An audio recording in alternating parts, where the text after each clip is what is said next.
Rate दिया है कि यहाँ से यहाँ तक का 15% प्रति वर्ष के दर से 73,000 रुपए का साधारण ब्याज क्या होगा। ठीक है, तो 1 साल का टाइम दिया हुआ है, ध्यान से देखेंगे तो ये 1 साल का टाइम है, यानी कि अब हर साल ब्याज बराबर होता है, यानी रेट अगर हमारा 15% है, 1 साल तक ही मिलने वाला है, तो हमको सिर्फ 15% ही तो निकालना है। 15% निकालना है किसका? इस 73,000 का, जो बहुत ईज़ी कैलकुलेशन भी है। लेकिन कैलकुलेशन करने से पहले आपके माइंड में एक चीज़ चलना चाहिए, वो तरीका क्या होना चाहिए? कैलकुलेशन ज़रूर करेंगे हम लोग, इसको सॉल्व करना बहुत ईज़ी है, कोई भी किसी भी तरीके से कर सकते हैं, इसको 3/20 लिख के सॉल्व कर सकते हैं। इसका 10% निकाल के 5% निकाल के जोड़ सकते हैं तो भी आ जाएगा हमारे पास। लेकिन एक चीज और समझिएगा कि इस 15 के अंदर में हमारे पास देखिए, एक तो ये 73 से कटने वाला नंबर होगा, प्राइम नंबर है। इस 15 के अंदर में 5 और 3 हमारे पास है, ये जरूर देखना है, ये सबसे ज्यादा जरूरी है। क्योंकि अगर 2025 मेंस का सीजीएल का एग्जाम देखेंगे तो सिंपल इंटरेस्ट के सारे क्वेश्चन सिर्फ इसी तरीके से लग गए थे। इसके अंदर में 5 है, तो 5 से कटने वाले सारे ही नंबर हैं हम जहां तक देख पा रहे हैं। और उसके बाद इसमें 3 है, तो 3 से कटने वाला नंबर ढूंढना आसान है आपके लिए। इनके अंकों का योग देखिए, 5 4 9 कट जाएगा, 3 1 4 नहीं कटता है 3 से। यहाँ पे देखिए हमारे पास क्या कट जाएगा, 5 4 9 कट जाएगा, 7 1 8 नहीं कटने वाला है। यहाँ 3 कट जाएगा, ये 5 नहीं कटेगा, यहाँ 9 कट जाएगा, 5 और 1 मिलके 6 कट जाएंगे, यानी ऑप्शन नंबर डी आपका आंसर हो जाएगा। तो बिना कैलकुलेशन किए भी आंसर निकाला जा सकता है एग्जाम में, अगर आप सही तरीके से सोचते हैं तो। अब इन केस मान लीजिए ऑप्शन आपके पास एक से ज्यादा मैच कर जाते हैं, 3 से कटने वाले भी, तो आप 73 का चेक कर सकते हैं। हो सकता है आपको 73 की डिविजिबिलिटी नहीं पता है, लेकिन नंबर सिस्टम जब हम पढ़ेंगे तो सिखाएंगे आपको कि 71 हो या 73 हो या 53 हो या फिर जो भी नंबर हो, सबका डिविजिबिलिटी रूल आप खुद से निकाल लेंगे। अब फिर बात आती है कि अगर इस 15% निकालना भी पड़ता हमको तो कैसे निकालते हैं हम लोग। अब इसको लगाने के कई तरीके हो सकते हैं। एक कॉमन स्टूडेंट क्या कर सकता है, नॉर्मली इसको आपको अगर फ्रैक्शन बदलने आता तो 3/20 लिख सकते हैं और 7300 का ये निकाल सकते हैं। 73,000 है, ठीक है, 73,000 है, तो एक जीरो से एक जीरो काट लेंगे, बाकी गुणा करना है, भाग दे देना है। एक तरीका ये हो सकता है। दूसरा तरीका ये हो सकता था कि 15% हमको निकालना था इस 73,000 का, तो पहले हम 10% निकाल लेते हैं। 10% निकालना बड़ा आसान होता है। 10% कैसे कि किसी भी संख्या के एक अंकों में दशमलव लगा लेते हैं तो उसका 10% होता है, यानी कि 7300 तो हमको मिलने ही वाला है। और 5% बोला गया था, इसी का आधा होगा। आधा का मतलब क्या होता है कि इसका पहले 7300 का आधा करना बहुत आसान है। 36 का डबल 72 होता है और 100 का आधा 50, यानी 3650 इसमें जोड़ लेना है सिर्फ आपको। 3650 जोड़ लेंगे, ये जीरो आ जाएगा, ये 5 आ जाएगा, 6 3 9 आ जाएगा, 7 3 10 आ जाएगा, 10,950। ऐसे भी कर सकते थे, बाकी आप बटे 100 करके भी करेंगे तो भी हम लोग कर लेंगे। सब कुछ पढ़ाया जाएगा, धीरे धीरे टॉपिक वाइज ही चलेंगे ना, एक साथ सब कुछ पढ़ लेंगे तब ऐसे कैसे होने वाला। देखिए ये तो हो गया लगाने का, लेकिन ध्यान रखिएगा कि यहाँ से आपको ये समझना है कि अगर डिविजिबिलिटी रूल कहीं काम करती है तो उसको जरूर अप्लाई करना है, नंबर सिस्टम का पूरा यूज। देखिए नेक्स्ट क्वेश्चन देखते हैं हम लोग क्या दिया हुआ कि 47,500 की धनराशि 17 वर्षों प्रति वर्ष साधारण ब्याज की दर से कितनी दर से इतनी ब्याज अर्जित होगा 17 वर्षों में। तो हमको एक ही चीज पता है पूरे सिंपल इंटरेस्ट में कि हर साल का साधारण ब्याज बराबर होता है, बस इसी चीज को ध्यान रखेंगे, सारे क्वेश्चन बन जाएंगे आप। तो हमने देखा कि ये जो ब्याज बन के हुआ है 47,500, ये हमारा बन गया है 15,425। अब या तो हम देखें कि ये कितना बढ़ा है, कितना परसेंटेज, अगर परसेंटेज में निकालना है, क्योंकि देखिए हमको एग्जैक्ट डेटा से कोई फर्क पड़ता नहीं है कि हमको क्या चाहिए कि ये इतना यहाँ से यहाँ तक कितना परसेंट बढ़ा है। अब जितना परसेंट बढ़ा होगा उसमें 17 से भाग दे देंगे। अब क्यों 17 से भाग देंगे, क्योंकि हर साल का ब्याज तो बराबर है, जो पहले साल बढ़ा होगा वही दूसरे साल, वही तीसरे साल, वही 17 बार बढ़ा होगा। सिंपल इंटरेस्ट तो इसीलिए आसान है ना, क्योंकि कंपाउंड में क्या होता है कि हर साल का ब्याज चेंज होता रहता है, पहले साल का अलग होगा, दूसरे का अलग होगा, तीसरे का अलग, ब्याज में ब्याज मिलता रहता है। लेकिन इसमें क्या है कि अगर हमने ये निकाल दिया कि ये कितना परसेंट बढ़ा है, तो उसी में 17 से डिवाइड कर लेंगे, एक साल का ब्याज आ जाएगा। अगर 18 साल में बढ़ता तो 18 से भाग देते हैं, 20 साल में बढ़ता तो 20 से भाग देते हैं, क्योंकि हर साल का बराबर है हमारे पास। अब आपके पास है कि इस कैलकुलेशन को कैसे इजी बनाया जाए। देखिए अगर ये इजी नंबर होता तो बड़े कॉमन तरीके से कोई निकाल सकता था और बहुत इजी क्वेश्चन है। लेकिन 2021 में क्वेश्चन में क्या किए हैं कि क्वेश्चन के डेटा को बड़ा करने की कोशिश की है। अब एक और तरीका मैं बताता हूँ, रेशियो का एक छोटा सा ट्रिक है, अगर चाहें तो इसको अप्लाई कर सकते हैं एग्जाम में। एक तो होता है कि सीधा सीधा काट लीजिए आप, तो भी 25 से देखिए ये भी कटने वाला, 25 से ये भी कटने वाला, वो भी एक तरीका कर सकते हैं। लेकिन अगर आप चाहें तो एक इजी कहीं पे भी यूज करना हो कि कभी भी लास्ट में अगर 5 मिलता हो, अगर इसको अप्लाई करना चाहें तो कर सकते हैं सभी लोग। तो इसको काटने से बढ़िया होता है कि इसको डबल कर देना, यानी दो गुना करने पे क्या होता है कि लास्ट में जीरो बन जाता है। अगर लास्ट में 5 है तो क्या बनेगा, दो गुना करने में जीरो, वो जीरो से जीरो कटना ज्यादा आसान हो जाएगा आपको। 25 से भाग देने से बेहतर क्या होगा, जैसे इसका डबल करेंगे तो क्या आएगा, ये जीरो जीरो, 5 का डबल 10, 7 का डबल 14 15 आ जाएगा, 4 दूना 8 1 9, ये 95 बने। ध्यान समझेगा, इसका डबल करेंगे तो ये 10 होगा, 2 दूना 4 1 5 हो जाएगा, 2 चौके 8 हो जाएगा, 6 हो जाएगा, 2 पचे 10 हो जाएगा, और हमारे पास ये इतना बन गया। ठीक है, अब देखिए एक जीरो से जीरो कट गया। अगर किसी को लगे कि नहीं और भी हमको फिर से डबल करना चाहिए, तो हमने 5 यहाँ देखा, यहाँ भी 5 है, तो डबल करेंगे तो फिर से जीरो बनेगा। जैसे क्या होगा, ये डबल होगा, 2 पचे 10, 2 9 18 19, ये 19 बन जाएगा। इसको डबल करना चाहेंगे, देखिए ये 10 होगा, 2 18 और एक 19 हो जाएगा, 2 छक 12 13 हो जाएगा, और 2 3 जाएगा। अभी एक जीरो से एक जीरो और कट गया। वैसे तो काट सकते हैं और भी, देखिए अब देखिए लास्ट में 5 नहीं है तो काटने की जरूरत नहीं है। देखिए उसमें 19 दिया है ना, तो इसीलिए दिया होगा, कटने के लिए दिया है ही। तो 19 से काटेंगे, 100 बार में 19 से जरूर ये कटने वाला नंबर होगा। 19 से देखिए 3 बार 57 आ जाएगा, 4 43 19 दूना 38, और हमारे पास अच्छा यहाँ पे गलत कर दिया गया है क्या, 2 पचे 10, क्योंकि कट नहीं रहा है, तो 0 2 8 16 17 होना चाहिए। तो यहाँ पे 19 दूना 38 हो गया, और यहाँ 19 57 38 यानी 3, हाँ, तो ये हमारे पास फिर से 3 बार, तो ये वैल्यू आ गई। यहाँ से सीधा सीधा हमको दिख रहा है कि ये 223% बढ़ा हुआ है। अब ये 223% जो बढ़ा है ना हमारे पास, 223% ये 17 वर्षों में बढ़ा, तो एक का निकालना होगा, 19 बार में कट, तो 19 साल लगे होंगे। 19% रहा होगा, यानी ब्याज क्या रहा होगा, 19% रहा होगा। 17 सालों में अगर काट देंगे, एक साल का निकल जाएगा। ये कॉमन क्वेश्चन है, वैसे तो इजी है, लेकिन देखिए हमने काटने के लिए इसमें समय बर्बाद किया है, लेकिन ऐसा जरूरी नहीं है कि आप इसी तरीके से काटें। आप सीधा सीधा भी घटा के भी निकाल सकते हैं कि कितना इसमें इंटरेस्ट मिलने वाला है, वो भी एक तरीका आपके लिए बेहतर हो सकता है। आप 25 से काट सकते हैं, 5 से काट सकते हैं, जैसे भी काट लीजिए। मैं एक बस अप्रोच बताने के लिए यहाँ पे आपको बताया कि अगर 5 है तो आप डबल करके काटेंगे तो ईजी होता है। जैसे मान लीजिए कहीं आपको ऐसा नंबर दे दें 495 है, और यहाँ हम दे दें 445 है। अब बोले काटना है तो 5 से तो कट ही रहा है, तो हम इसको डबल कर देंगे ना, तो ज़्यादा इजी हो जाएगा हमारे पास। 4 का 800, 800 ये 90 हो जाएगा। इसको डबल कर देंगे, हमारे पास देखिए 2 का डबल हमारे पास 0 हो जाएगा, 5 2 9 18 19 हो जाएगा, और 2 चौके 8 एक 9 हो जाएगा, 990 हो गया। तो ये 0 से 0 काटना ज़्यादा आसान, अब आंसर हमारे पास आ चुका है। तो अगर 5 रहे तो आप चाहें तो काट सकते हैं, बाकी किसी भी नंबर से काट लीजिए, यूनिट डिजिट जो भी आप करना वो एक बाद की बात है। देखिए नेक्स्ट क्वेश्चन देखते हैं हम लोग क्या दिया हुआ वाला है। देखिए वही क्वेश्चन सब एक ही टाइप से सॉल्व होते हैं, बस इनकी लैंग्वेज बस अलग अलग है। हमको 2 गुना करना है, यानी कितना बढ़ाना होगा। देखिए ये मैं लिख रहा हूँ, लिखना नहीं, आपको आपके माइंड में आना चाहिए कि 2 गुना मतलब 100 से 200 करना, बढ़ाना कितना है तो 100 बढ़ाना है। ये आपके माइंड में आना चाहिए कि 100 यूनिट हमको बढ़ाना है, और रेट हमारा 12.5% है, तो 100 में 12.5 से भाग दे दीजिए, 8 बार में कट जाता है, यानी 8 साल लगेंगे। ये कॉमन क्वेश्चन है, 1-1 सेकंड वाले क्वेश्चन होते हैं एग्जाम में। अगर इनको ज़्यादा समय देंगे तो ये, अगर जहाँ कैलकुलेशन होगा वहाँ कैलकुलेशन करेंगे, नहीं तो ये ईजी होगा, वहाँ ईजी करना है। एक ये वाला टाइप देख लीजिएगा, इसमें 2-3 क्वेश्चन लिए गए हैं, लेकिन आपके एग्जाम में कम से कम 20 से ज़्यादा क्वेश्चन आए थे सेम टाइप के, तो सेम ही टाइप के बहुत ज़्यादा क्वेश्चन नहीं करना है। एक साधारण ब्याज पर निवेश किया गया एक धन 18 वर्षों में 3 गुना होता है, यानी 3 गुना होने का मतलब कितना बढ़ रहा है, तो बोलेंगे 2 बढ़ रहा है। कैसे पता चला ये 2 बढ़ रहा है, हम ऐसे बोलेंगे 1 से अगर 3 हुआ है तो ये बढ़ा कितना है, 2। ये 2 बढ़ने में इसको 18 वर्ष लग गए, लेकिन पूछा गया 19 गुना कितने समय में हो जाएगा। 19 गुना होने का मतलब 1 से 100 से 1900 हो रहा है, तो हमको 18 बढ़ाना है, यानी 18 यूनिट की वैल्यू हमको चाहिए। अगर 2 की वैल्यू ये है, ये 9 गुना पे है, तो इसमें भी 9 का गुना कर लेंगे, 18 9 162, 162 साल लगेगा। ठीक है, ये कॉमन सा क्वेश्चन है। ऐसे भी सोच सकते हैं कि 1 से हमारे पास 3, 2 यूनिट बढ़ा था, 2 की वैल्यू अगर 18 साल थी, अब 1 से हमको कितना करना है, 19 करना है, तो यहाँ 18 बढ़ाना है, तो 2 बराबर अगर 18, तो 18 बराबर 162 हो जाएगा। ये इससे 9 गुना पे, तो ये भी 9 गुना पे। लेकिन हम करें, इतना कुछ लिखने की जरूरत है नहीं, ये कॉमन क्वेश्चन आता है, इसको मेंटली किया जा सकता है, और बहुत सारे क्वेश्चन आपके एग्जाम में पूछे गए हैं। जैसे कि अब हमको दिया 3 गुना मतलब 2 यूनिट की वैल्यू दिया है, 19 गुना पूछा मतलब 18 की वैल्यू पूछेगा।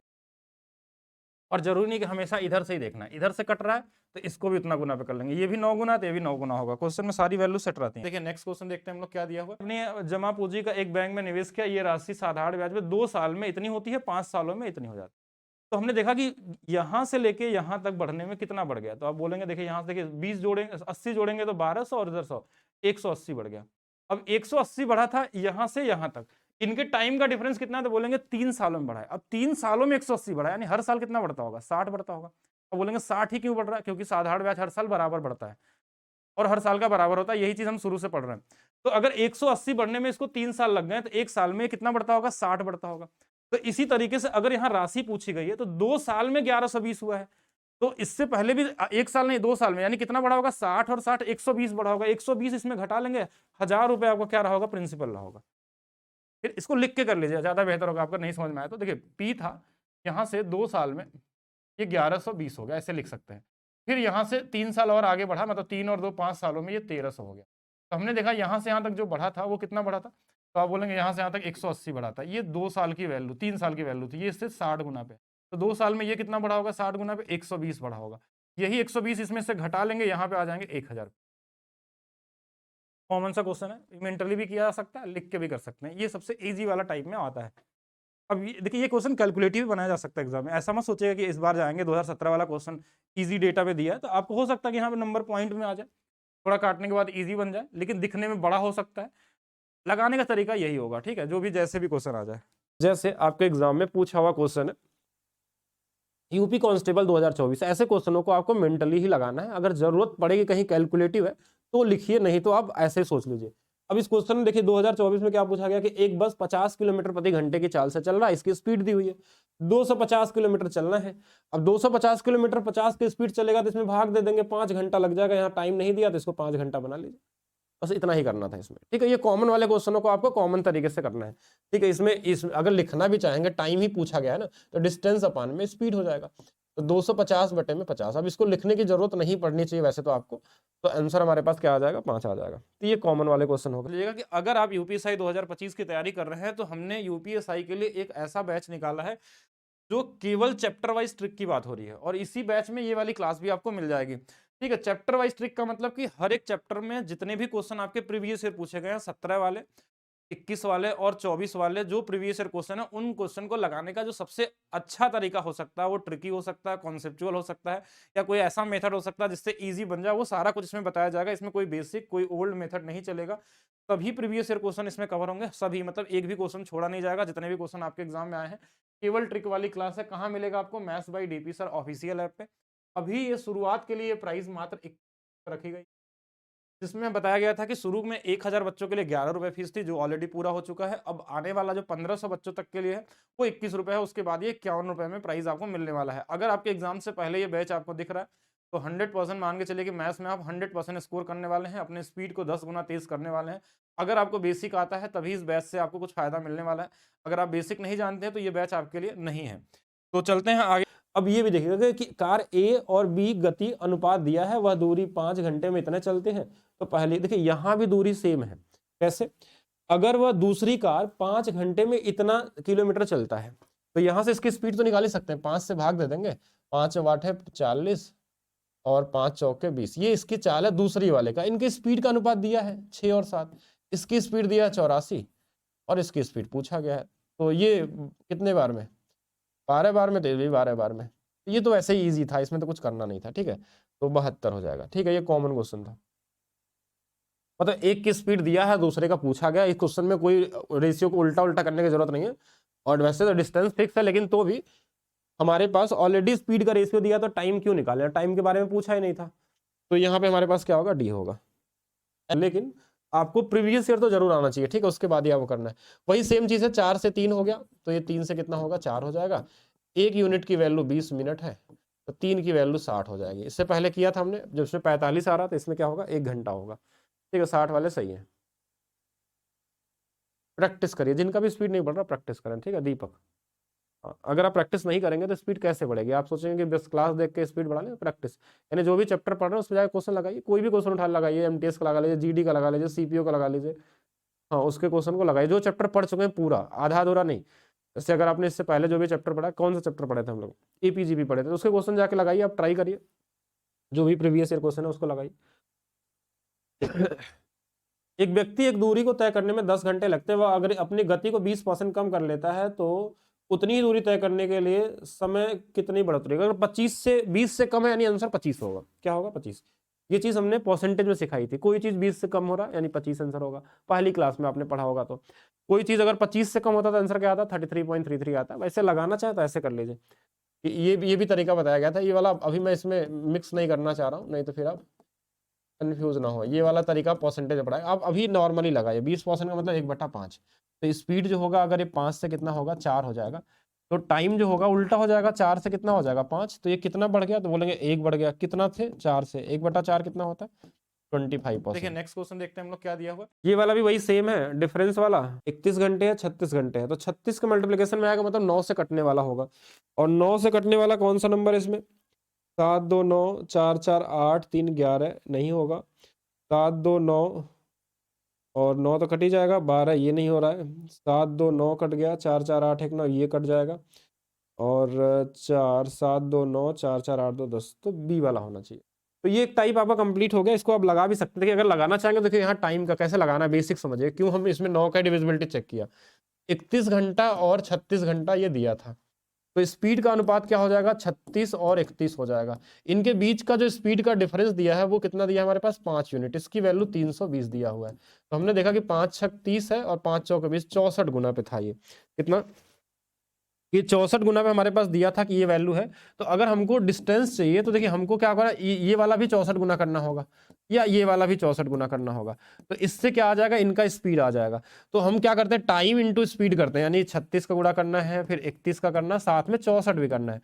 तो यहाँ से हमने 9 की डिविजिबिलिटी चेक कर ली। हम चाहे तो 8 का भी चेक कर सकते थे, लेकिन 8 से सभी कट जा रहे थे, तो 9 चेक करना ज्यादा आसान था। जहां जरूरत पड़े 11 चेक कर लीजिए, कहीं 9 दिख जाए 9 कर लीजिए, जहां जो समझ में आए वो कर लीजिए। इसके बाद आपका टाइम, कि जब कोई ट्रेन हमारा किसी एक ऐसे आर्टिकल को या ऑब्जेक्ट को पार करती है जिसकी लंबाई हम ना मान के चलते हैं, जैसे कोई आदमी हो, कोई पोल हो, कोई बाइक हो, अगर ऐसा कोई चीज हो जिसकी लंबाई ट्रेन के तुलना में बहुत छोटी होती है, तो उस समय वो अपने लेंथ के बराबर ही चलती है। जैसे इस क्वेश्चन में क्या दिया है कि 90 किलोमीटर, जैसे ये 90 दिख गया आपके दिमाग में, तो आपके माइंड में ही चलना चाहिए 18 पचे 90, तो 5 गुणे 5 25 मीटर प्रति सेकंड है, ये पता होना चाहिए। दोनों कन्वर्ट आपको होना चाहिए। अब 25 मीटर प्रति सेकंड के हिसाब से चल रहा है, 35 मीटर लंबी रेलगाड़ी को पार करने में कितना समय लगेगा?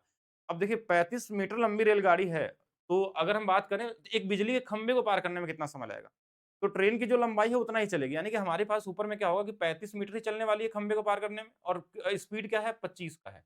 तो 5 से काट लीजिए ये 7 बार में, 5 से काट लीजिए 5 बार में। आपका आंसर आ चुका है, 7/5 सेकंड लगने वाला है। अगर सेकंड में आंसर दिया तो अब इसको थोड़ा भाग भी दे सकते हैं, 1 और 5 चौके 20, यानी कि 1.4 आ जाएगा। एक कॉमन ईज़ी वाला क्वेश्चन, इसमें कुछ करने की ज़रूरत नहीं है, ये आप खुद बता देंगे। आप सारे लोग साथ में लगाएँगे क्वेश्चन को, जिनके पास पेन कॉपी के साथ बैठे हुए हैं। जैसे दूसरा क्वेश्चन है, अब इस बार क्वेश्चन में देखिए 18 से कटने वाला नंबर नहीं दिया है, तो ऐसा नहीं कि 18 से नहीं दिया है तो आपको नहीं आना। जैसे 1 किलोमीटर दिया तो हमको पता है 5/18 से गुणा करना है, लेकिन और बहुत सारी चीज़ें होती हैं एग्ज़ाम लगाने समय क्वेश्चन। कुछ नंबर आपको और भी दिखने चाहिए, जैसे ये नंबर दिखे कि 2 और 7 जोड़ने पे 9 आ रहा है। 2 और 7 जोड़ने में क्या आ रहा है हमारे पास? 9 आ रहा है। इसका मतलब जब 2 नंबरों को जोड़ के बीच वाला नंबर आता है तो 11 से कटने वाला होता है। यानी जो आंसर होगा वो 11 से कटने वाला होना चाहिए। जैसे इनको जोड़ने पे नहीं आ रहा, देखिए 4 और 1 जोड़ने पे 5 आ रहा है, ये हो जाएगा, ये नहीं होगा, ये नहीं होगा, मतलब ये वाला ऑप्शन है। लेकिन ये तो बाद की बात है लगाने के, लेकिन लगाएँगे कैसे? क्या क्वेश्चन ने पूछा है पहले वो देखते हैं। ये स्पीड दिया हुआ है, 7 सेकंड में एक खंभे को पार करती है, लंबाई ज्ञात कीजिए। मतलब इन्हीं दोनों का गुणा करना है। लेकिन जो ये नंबर हमारे पास है 79.2, इससे हमको गुणा करना पड़ेगा 5/18 से। के बाद 7 से करना है हमको। अब बस ये नंबर हमको जब गुणा करेंगे तो हमको दिख गया कि इसके अंदर में 11 छुपा हुआ है, तो 11 से कटने वाला नंबर होगा। दूसरा 7 छुपा हुआ, 7 से कटने वाला नंबर होगा। या इसको सॉल्व भी कर सकते हैं। अब ये 18 नीचे है, इसका मतलब ये ज़रूर कटने वाला होगा। जैसे ये जो नंबर हमारे पास है, ये क्या है? ये 72 गुणे में 11 है। कैसे पता चला? क्योंकि इन्हीं दोनों को जोड़ेंगे तभी तो 9 आया होगा। यानी कि 18 से ये 4 बार में कट जाएगा सीधा। पॉइंट को अगर भूल जाएँ थोड़ा देर के लिए, और हमारे पास सिर्फ इनको गुणा कर लेना है कि 11 गुणे 4 44, और ये 5 चौके 20 हो जाएगा, 2 22 गुणे 7 154 आ जाएगा। अब किसी भी तरीके से कर लीजिए, कैलकुलेशन आपका अपना हिस्सा हो सकता है पार्ट। 800 मीटर लंबी ट्रेन 126 किलोमीटर प्रति घंटा के चाल से चलते हुए एक सुरंग को 61 सेकंड में पार करती। अब जो होगा दूसरा टाइप, इसमें क्या होगा कि कोई ट्रेन किसी सुरंग को पार करेगी या किसी पुल को पार करेगी या फिर किसी प्लेटफॉर्म को पार करेगी। तो इस केस में क्या होता है कि ट्रेन की लंबाई और प्लेटफ़ॉर्म की लंबाई जितना दोनों को जोड़ने पे जो आता है, वही उतना दूरी ट्रेन चलती है हमारे पास। लेकिन उससे पहले एक चीज़ समझिएगा कि ये जो स्पीड दिया है ना, इसको ध्यान से पहले देखना। जैसे ये दिख रहा है 18 से कितने बार में कटने वाला नंबर है? 7 बार में। यानी अगर 5 से 7 बार में करेंगे तो 35 मीटर प्रति सेकंड है। ये चीज़ आपको पता होनी चाहिए कि 35 मीटर प्रति सेकंड हमारे पास है। अब ये चीज़ जैसे मिल गया हमको, तो क्वेश्चन में क्या हुआ? कितना सेकंड चला है? 61 सेकंड चला है। तो इस स्पीड से अगर 61 सेकंड चलेगा तो बस मल्टीप्लाई करना है। अब कैसे मल्टीप्लाई होगा? तो आप 2 तरीके से सोच सकते हैं। या तो पहले 60 का गुणा कर लीजिए 35 में। 35 का 60 में गुणा कैसे होगा? तो 35 का टेबल तो बहुत लोगों को नहीं याद होगा। तो 35 का टेबल कैसे याद होगा? तो 35 का 3 गुना 105, ए गुना कितना? 105 का डबल 210, यानी 2100 मीटर हो गया हमारे पास। और एक बार और 2135 मीटर, यानी चला कितना है? 2135 मीटर चला है। अब इसी 2135 मीटर में दोनों होंगे। में क्या होगा, ये लंबी ट्रेन भी होगी और प्लेटफॉर्म भी होगा। तो इसमें से अगर 800 हम हटा दें इसके अंदर में, तो जो बचेगा वो ट्रेन की लंबाई होगी। तो जब ट्रेन किसी प्लेटफॉर्म को पार करती है तो उस समय हमारे पास ट्रेन की लंबाई और प्लेटफॉर्म की लंबाई दोनों जुड़े हुए आते हैं। तो 35 सेकंड का हमने गुणा किया है 61 में। कैसे गुणा किया? 35 गुणे 6 210 हो गया, एक जीरो लग गया 2100 हो गया, 35 और जोड़ दिए 2135 हो गया। 800 घटाना तो कैसे घटाएंगे? माइंड में ही करना है ये सब चीजें। अब 2100 में 800 घटाना बहुत आसान है। 2100 में 800 घटाएंगे तो हमारे पास कितना आ जाएगा? अ, अगर हम एक 100 घटा लेते हैं 2100 में तो 2000 हो जाएगा। 700 घटा लेंगे तो हमारे पास 1300 बचेगा। और जो अलग से 35 है तो 1335 हमारे पास क्या हो जाएगा? ये ट्रेन की लंबाई है और ये प्लेटफ़ॉर्म की लंबाई है, ये ट्रेन की तो पहले से दिया हुआ था। तो 1335 वाला आपका आंसर हो जाएगा। तो अब कितना जल्दी आप कर लेते हैं अपने माइंड में वो आपके ऊपर डिपेंड करता है। अब थोड़ा कैलकुलेशन स्पीड होना चाहिए, गुणा करने भी आना चाहिए। अगर मान लीजिए आपको डायरेक्ट नहीं गुणा करने आता तो 2 डिजिट का क्रिस क्रॉस मेथड वाला मल्टीप्लाई करके भी कर सकते हैं। टाइप नंबर 3, ये भी वही है क्या? एक ट्रेन एक खड़े आदमी को 10 सेकंड में पार करती है। 5 मीटर लंबाई वाले एक सुरंग को 17, वही सेम चीज़ है। अब यहाँ भी लंबाई है, देखिए यहाँ भी ट्रेन क्या करती है, 2 ऑब्जेक्ट को पार कर रही है, एक आदमी को भी। लेकिन जब आदमी को पार करेगी तो आदमी की लंबाई तो 0 मीटर होगी। ध्यान समझिएगा, आदमी की लंबाई 0 मीटर होगी और प्लेटफ़ॉर्म की लंबाई क्वेश्चन में दिया है और इनका टाइम दोनों का अलग-अलग दिया हुआ है। ध्यान समझिएगा, इस बार जब हमारा डिफरेंस देखिए पिछले क्वेश्चन में क्या था कि ये दोनों अलग-अलग लंबाई वाले थे, लेकिन जब हम आदमी को पार करेंगे ट्रेन ना तो उसकी लंबाई तो 0 ही है। तो 0 और 105 का डिफरेंस तो 105 ही आने वाला है, ये माइंड में करना आपको। और इनका जो डिफरेंस है वो कितने का है? 7 का है। ये स्पीड आ गया 15 मीटर प्रति सेकंड। और इस क्वेश्चन को अगर आप 2 सेकंड से ज़्यादा समय ले रहे हैं पढ़ने के बाद, कोई मतलब है नहीं। ठीक है, बहुत ईज़ी तरीके से लगना चाहिए। हमने एक ही चीज़ बताया कि अगर कोई ट्रेन किसी 2 ऑब्जेक्ट को एक साथ पार कर रही है और दोनों का टाइम दिया हुआ है, तो जब आदमी को पार करेगी तो आदमी की लंबाई 0 मान के चलते हैं, क्या खंबे की लंबाई 0 मानते हैं। प्लेटफ़ॉर्म 105 मीटर का है, तो दोनों के बीच का डिफरेंस 105 है और टाइम दोनों का दिया है, एक को 10 सेकंड लग रहा है, एक को 17 सेकंड लग रहा है। तो दोनों के बीच का जो टाइम का डिफरेंस है वो 7 है, तो बस 105 में 7 से भाग दे दिया, 15 मीटर प्रति, अगर यहाँ पे स्पीड पूछी गई है। अगर आपसे यहाँ पे क्या पूछा जाए कि लंबाई कितनी होगी ट्रेन की, अगर ये पूछता तो क्या होता? 15 की स्पीड है, अगर 10 सेकंड चलेगी, तो कितना चलेगी? 150 मीटर। तो उस समय किसको पार की थी? आदमी को। तो आदमी की लंबाई तो 0 है, तो ट्रेन की लंबाई 150 हो जाएगी। तो अगर ट्रेन की लंबाई पूछती तो 150 होता। टाइप वाले क्वेश्चन हो गए। अब यहाँ से आपका शुरू होता है रिलेटिव स्पीड कॉन्सेप्ट। अभी तक जो ट्रेन पार कर रही थी जितने भी लोगों को, वो सभी लोग स्थिर लोग थे। आदमी भी खड़ा था, प्लेटफ़ॉर्म भी खड़े थे, मतलब स्थिर थे और हमारे पास कोई सुरंग भी था, तो वो पुल भी था, तो वो एक जगह फिक्स था। लेकिन अब हमारे पास जो यहाँ से कॉन्सेप्ट होगा रिलेटिव स्पीड का होगा। रिलेटिव स्पीड में भी 2 तरीके के कॉन्सेप्ट मिलेंगे आपको।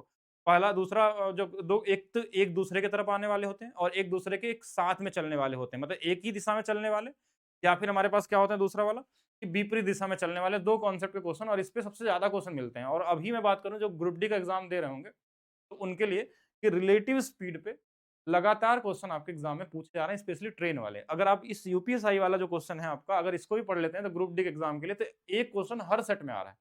जो भी 2-3 टाइप के क्वेश्चन बनते हैं रिलेटिव स्पीड में, वो एक क्वेश्चन आपको मिल ही रहा है, 100% फिक्स वाला क्वेश्चन है। अब रिलेटिव स्पीड में दोनों चीज को ध्यान देना कि जैसे मान लीजिए कि 2 ट्रेन विपरीत दिशा में चलती हैं, तो इनके स्पीड को हम क्या करते हैं? जोड़ लेते हैं। अगर सेम दिशा में चलती है तो उनको हम क्या करते हैं? डिफरेंस को लेते हैं, एक दूसरे का पीछा जब करती है तो। तो बस ये चीज पता है तो बाकी वही पुराना फार्मूला जैसे कर रहे थे वही वाला करना। इस क्वेश्चन में क्या दिया? आप लोग क्या इसको सोच सकते हैं, माइंड में लगा सकते हैं? पहला चीज़, ट्रेन ए और बी 80 और 70 के विपरीत दिशाओं में चल रही है। विपरीत दिशा में हमेशा क्या होगा? आप खुद से सोचिए, जब विपरीत दिशा चलेगी तो जुड़ेंगी। तो 8, 7, 15 150 किलोमीटर प्रति घंटा है। उनकी लंबाई इतने-इतने किलोमीटर है। ट्रेन को पार करने में तेज़ ट्रेन धीमी ट्रेन को पार में लिया गया समय ज्ञात कीजिए। देखिए लंबाई हमेशा क्या होती है? जुड़ती है, वो किसी भी दिशा में चले। तो इन दोनों को जोड़ने पे जो लंबाई आ रहा है वो 2 किलोमीटर, 2 किलोमीटर। ध्यान समझिएगा, ये क्या है हमारे पास? 2 किलोमीटर हो गया, इस 0.8 इसको जोड़ देंगे। स्पीड भी जुड़ेगी कि विपरीत दिशा में, तो 150 की, यही हमारा क्या है? टाइम है। और ये कितना है? घंटा में है। अब इसको आपको बदलना है किसमें? तो ऐसे भी लिख सकते थे, 1/75 भी लिख सकते हैं। अब इसको अब 3600 से गुणा कर लीजिए, 60 गुणे 60 कर लीजिए। देखिए पहले 60 से जब गुणा करेंगे, ये किसमें बदल जाएगा? ये बदलेगा मिनट में, और फिर उसके बाद 60 से करेंगे तो सेकंड में बदल जाएगा। 15 से काट लीजिए 4 बार में, 15 से 5, 5 से फिर से कितने बार में? 12 बार में, 12 गुणे 4 48 वाला। तो ईज़ी है, ये भी कॉमन क्वेश्चन, रिलेटिव स्पीड वाला। बस इसमें एक नया चीज़ क्या आ गया कि जो दोनों ट्रेनें हैं ना वो मूव कर रही हैं। इसमें दोनों की स्पीड या तो जुड़ती है या तो घटती है। अगर हमारा विपरीत दिशा में होगा तो उनको जोड़ लेंगे, बाकी वही फार्मूला लगाना, डिस्टेंस बराबर स्पीड इंटू टाइम। कहीं टाइम निकालना हो जाएगा कि अगर आप यूपीएसआई 2025 की तैयारी कर रहे हैं तो हमने यूपीएसआई के लिए एक ऐसा बैच निकाला है जो केवल चैप्टर वाइज ट्रिक की बात हो रही है, और इसी बैच में ये वाली क्लास भी आपको मिल जाएगी। ठीक है, चैप्टर वाइज ट्रिक का मतलब कि हर एक चैप्टर में जितने भी क्वेश्चन आपके प्रीवियस ईयर पूछे गए हैं, 17 वाले, 21 वाले और 24 वाले जो प्रीवियस ईयर क्वेश्चन है, उन क्वेश्चन को लगाने का जो सबसे अच्छा तरीका हो सकता है, वो ट्रिकी हो सकता है, कॉन्सेप्चुअल हो सकता है, या कोई ऐसा मेथड हो सकता है जिससे इजी बन जाए, वो सारा कुछ इसमें बताया जाएगा। इसमें कोई बेसिक, कोई ओल्ड मेथड नहीं चलेगा। सभी प्रीवियस ईयर क्वेश्चन इसमें कवर होंगे, सभी, मतलब एक भी क्वेश्चन छोड़ा नहीं जाएगा, जितने भी क्वेश्चन आपके एग्जाम में आए हैं। केवल ट्रिक वाली क्लास है। कहाँ मिलेगा आपको? Maths by DP sir official app पे। अभी ये शुरुआत के लिए प्राइस मात्र 21 रखी गई, जिसमें बताया गया था कि शुरू में 1000 बच्चों के लिए 11 रुपए फीस थी, जो ऑलरेडी पूरा हो चुका है। अब आने वाला जो 1500 बच्चों तक के लिए है वो 21 रुपए है। उसके बाद ये 51 रुपए में प्राइस आपको मिलने वाला है। अगर आपके एग्जाम से पहले ये बैच आपको दिख रहा है तो 100% मान के चलिए कि मैथ्स में आप 100% स्कोर करने वाले हैं, अपने स्पीड को 10 गुना तेज करने वाले हैं। अगर आपको बेसिक आता है तभी इस बैच से आपको कुछ फायदा मिलने वाला है। अगर आप बेसिक नहीं जानते हैं तो ये बैच आपके लिए नहीं है। तो चलते हैं आगे। जिनको आप जेएसएम से कर सकते हैं, बेसिक से लगा सकते हैं, अपने कॉमन सेंस से भी लगा सकते हैं क्वेश्चन। कि जैसे दिया एक परीक्षा में 8 छात्रों का प्राप्त औसत अंक दिया हुआ है और 9 अन्य छात्रों का औसत अंक दिया है, टोटल सभी का निकालना है।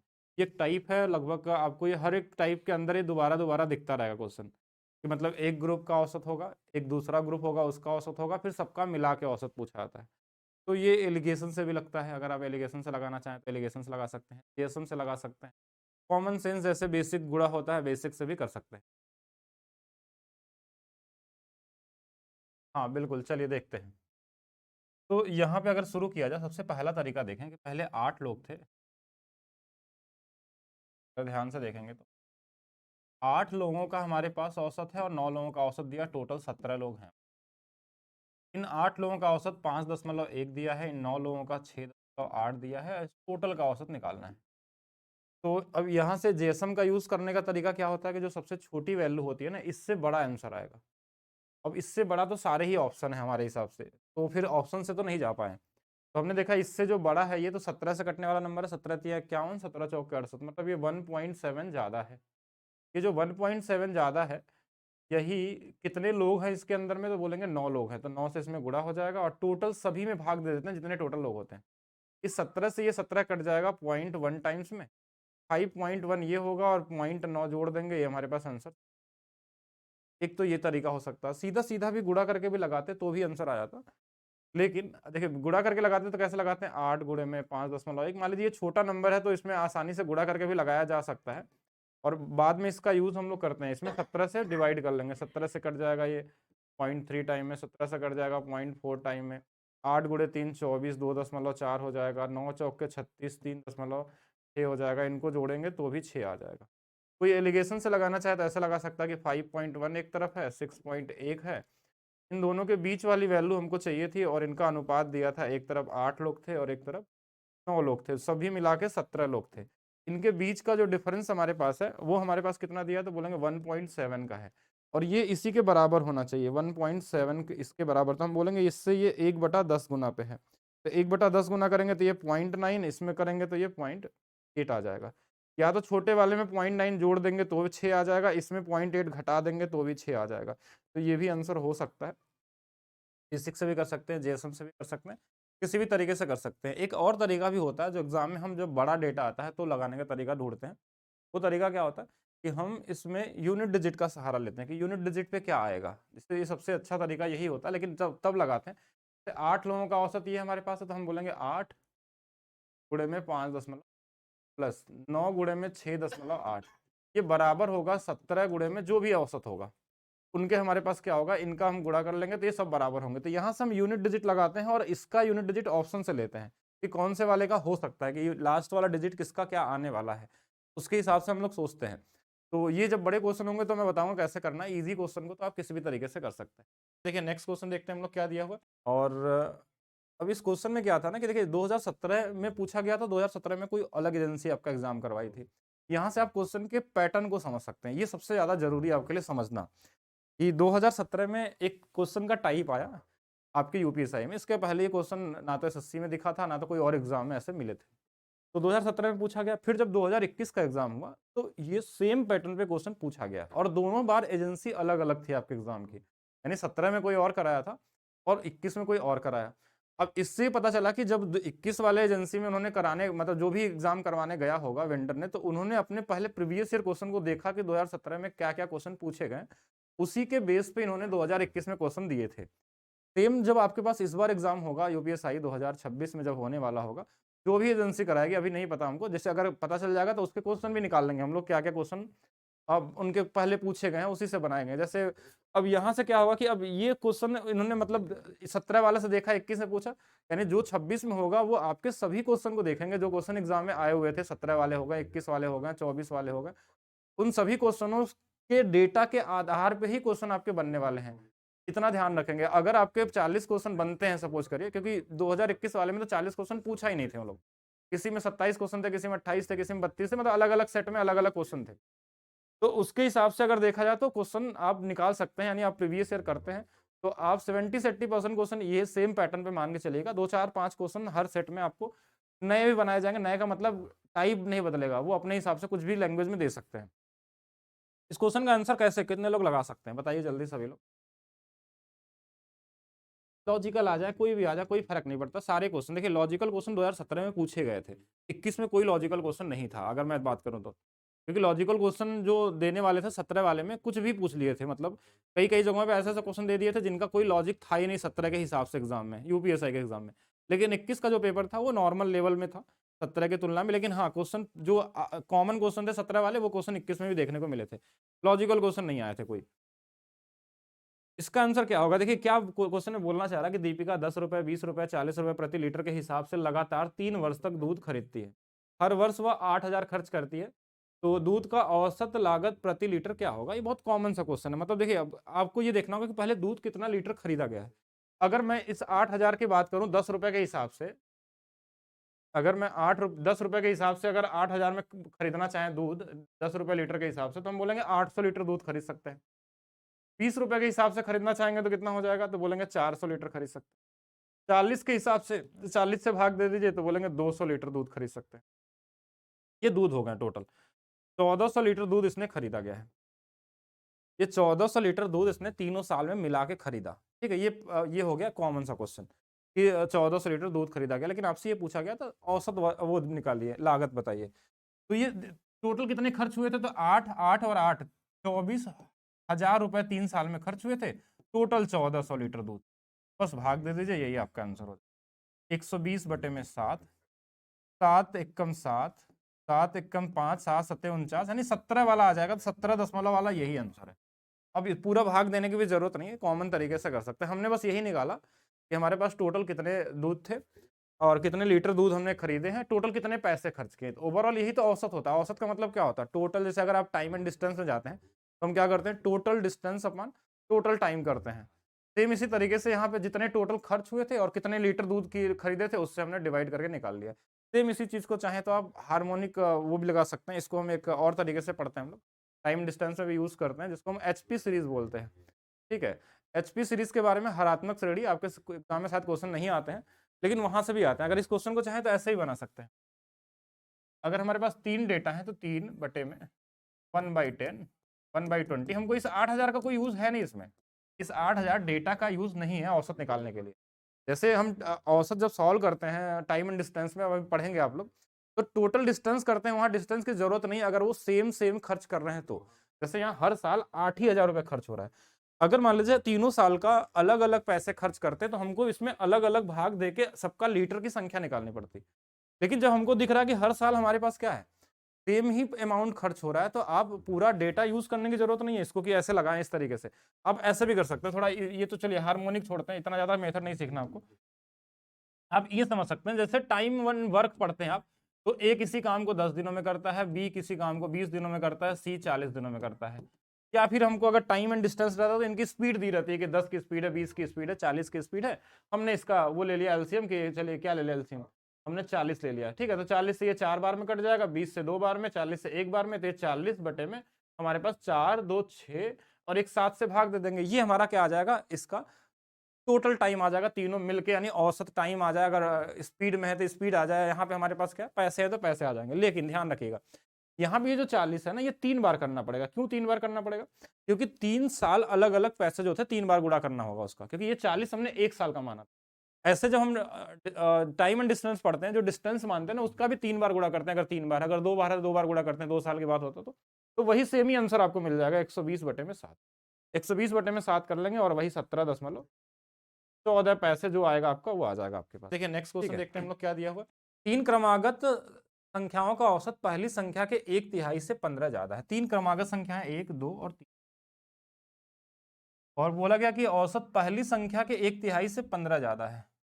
औसत कौन होगा 3 क्रमागत संख्याओं में? ये बीच वाला होगा औसत। पहला चीज तो ये दिया है। पूछा क्या है क्वेश्चन में? सबसे बड़ी संख्या। अब सबसे बड़ी संख्या कौन? इन्हीं में से कोई होगा।